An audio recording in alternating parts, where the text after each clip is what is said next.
চীনের দালিয়ানে world economic ফোরামের সম্মেলনে ব্যস্ত সময় পার করলেন প্রধানমন্ত্রী তারেক রহমান। সম্মেলনে বক্তব্য দেওয়ার পাশাপাশি সাইডলাইনে করেছেন একাধিক বৈঠক। এছাড়া প্রধানমন্ত্রী তারেক রহমানের সঙ্গে সৌজন্য সাক্ষাৎ করেছেন ওয়ার্ল্ড ইকোনমিক ফোরামের প্রেসিডেন্ট ও সিইও আলোইস জভিঙ্গি। সাক্ষাৎকালে সরকার প্রধান হিসেবে দায়িত্ব গ্রহণের জন্য প্রধানমন্ত্রী তারেক রহমানকে তারা অভিনন্দন জানান। প্রধানমন্ত্রী জলবায়ু পরিবর্তন মোকাবেলায় ওয়ার্ল্ড ইকোনমিক ফোরামের বিভিন্ন উদ্যোগের প্রশংসা করেন। আরও জানাচ্ছেন মেহেদী হাসান।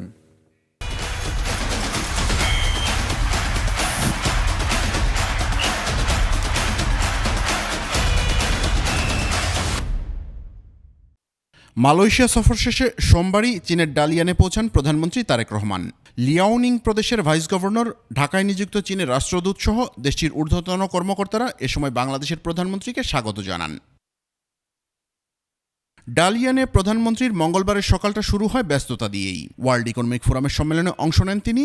এরই মধ্যে সাইডলাইনে একাধিক বিশ্বনেতা ও সংস্থা প্রধানের সঙ্গে সাক্ষাৎ করেন, যাদের মধ্যে অন্যতম ওয়ার্ল্ড ইকোনমিক ফোরামের প্রেসিডেন্ট ও সিইও আলোইস জভিঙ্গি।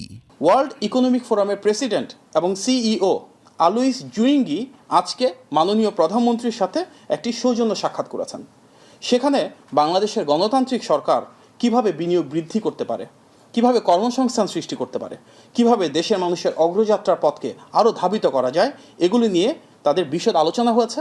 এবং ওয়ার্ল্ড ইকোনমিক ফোরামে আজকে অনেকেই বাংলাদেশ সরকারের বিভিন্ন কর্মসূচির ভূয়সী প্রশংসা করেছেন। এছাড়া প্রধানমন্ত্রী সারাদিনের কর্মব্যস্ততার বর্ণনা দেন মাহদি আমিন।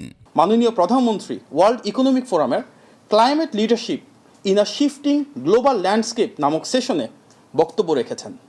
অত্যন্ত গুরুত্বপূর্ণ এই বক্তব্যে তিনি জলবায়ু পরিবর্তনের প্রেক্ষিতে নির্বাচিত সরকার কর্তৃক গৃহীত বিভিন্ন কর্মসূচি, যেগুলো আন্তর্জাতিকভাবে স্বীকৃতি পেয়েছে, প্রশংসিত হয়েছে, সেগুলো তুলে ধরেছেন। এবার চীন সফর থেকে কি প্রাপ্তি হতে পারে, সাংবাদিকদের এমন প্রশ্নের মুখোমুখিও হন তিনি। মেহেদী হাসান, 21 টেলিভিশন, ঢাকা।